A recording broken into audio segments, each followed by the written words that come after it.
இனிமே கண்ணை மூடிட்டு கடலை எண்ணெய் வாங்கலாம். ஏன்னா மந்த்ரா கடலை எண்ணெய் இதயத்தின் தயாரிப்பு. வறுக்க பொரிக்க ஏன் எல்லா சமையலுக்கும் மந்த்ரா தான். மந்த்ரா கடலை எண்ணெய், அபார ருசி, ஆரோக்கியமான உடல் நலம்.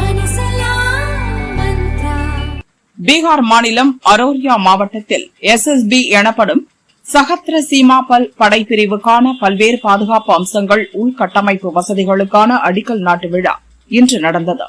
உள்கட்டமைப்பு பணிகளுக்கு அடிக்கல் நாட்டி வைத்து மத்திய உள்துறை அமைச்சர் அமித்ஷா பேசியதாவது: சுதந்திர போராட்ட தலைவர், சிறந்த கவிஞர், மக்கள் மனங்களில் தேசபக்தியை விதைத்தவர் என்ற பன்முகத்தன்மை கொண்ட வீர சாவர்கரின் நினைவு நாள் இன்று.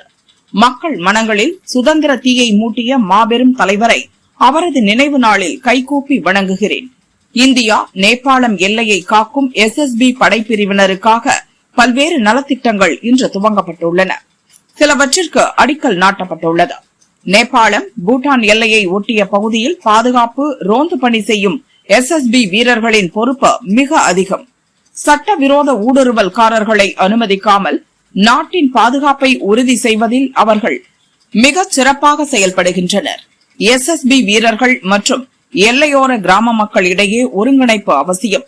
சந்தேகத்திற்குரிய நபர்கள் நுழைவதாக தெரிந்தால் கிராம மக்கள் அது பற்றி நம் வீரர்களிடம் தெரிவிக்க வேண்டும்.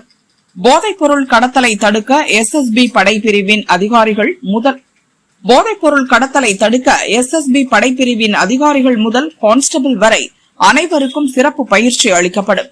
இதன் மூலம் நாட்டின் பாதுகாப்பு மட்டுமின்றி போதைப்பொருள் கடத்தலையும் தடுத்து நிறுத்த முடியும். நாட்டின் எல்லையை பாதுகாக்க பல இடங்களில் தடுப்பு வேலி அமைக்கப்பட்டுள்ளது. நட்பு பாராட்டும் நாடாக இருந்தாலும் நாட்டின் பாதுகாப்பு கருதி ஊடுருவல் நடக்காமல் இருக்க கண்காணிப்பை தீவிரப்படுத்த வேண்டியது அவசியம். பீகார் தேர்தலின் போது ஊடுருவல்காரர்களை அடையாளம் கண்டு திருப்பி அனுப்புவோம் என கூறினோம். இது வெறும் தேர்தல் நேர வாக்குறுதி அல்ல, அரசியல் பேச்சு அல்ல, நாட்டின் பாதுகாப்புக்கான சபதம், வாக்குறுதி. வாக்காளர் பட்டியலில் இருந்து சட்டவிரோத ஊடுருவல்காரர்களின் பெயர்களை நீக்குவது மட்டுமல்ல, ஊடுருவலை முற்றிலும் தடுத்து அவர்களை அகற்றி நாட்டை வளப்படுத்துவதே எங்கள் நோக்கம்.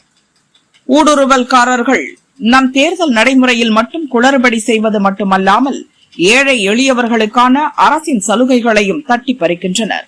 நம் இளைஞர்களின் வேலை வாய்ப்பு பறிபோகிறது.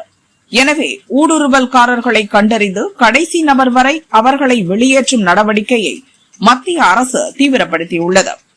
எல்லையிலிருந்து 10 கிலோமீட்டர் பகுதிக்குட்பட்ட இடங்களில் உள்ள ஆக்கிரமிப்புகளை கண்டறிந்து அகற்றும் பணி மேற்கொள்ளப்படும். எல்லையில் கண்காணிப்பு தீவிரப்படுத்தப்படும். இது வெறும் தேர்தலுக்கான நடவடிக்கையாக இல்லாமல் நாட்டின் பாதுகாப்பை உறுதிப்படுத்துவதற்கான நடவடிக்கையாக தீவிரகதியில் செயல்படுத்தப்படும் என உறுதியளிக்கிறேன். ஊடுருவல்காரர்களை அகற்றும் இந்த நடவடிக்கையில் மத்திய மாநில அரசுகளுடன் மக்கள் துணை நிற்க வேண்டும் என அமித்ஷா பேசினார்.